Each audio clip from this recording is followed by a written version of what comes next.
Michael B. Jordan. Récemment, ma chambre, elle était en gros travaux. Et donc, pour enregistrer ma voix off, j'ai utilisé que ce micro. Là. Et pour l'occasion, je voulais vous partager le trick que tout le monde utilise pour faire passer un micro au next level. Pour avoir une bonne captation, il faut effectivement un micro qui soit pas abominable, mais il y a d'autres paramètres, notamment à quel point on entend clairement la voix et surtout à quel point on entend que la voix. Donc déjà, ça veut dire éviter d'avoir du boucan derrière quand on enregistre, mais aussi éviter la réverbération. Là, quand je parle, les murs, ils me renvoient ce que je dis. En fonction de la taille de la pièce dans laquelle vous enregistrez, en fonction de si elle est remplie ou pas, en fonction des matériaux des murs, le son il va aller dans le micro, mais il va aussi se répandre dans toute la pièce, rebondir sur les murs, s'amplifier. Et ce son-là qui a rebondi partout, il va revenir dans le micro et il va un petit peu saboter l'enregistrement de votre voix uniquement.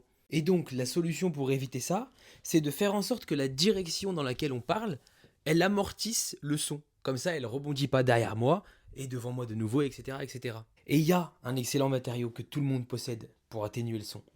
C'est tout ce qui s'apparente à du tissu. Donc voilà, ce soit un canapé, des coussins, une couverture, des pulls, une attelle pour les chevilles. Normalement, on va entendre une vraie différence entre quand je parle ici face à un mur classique et quand je viens ici bouffer mon canapé et que je parle là. Ici, il n'y a plus de réverbération.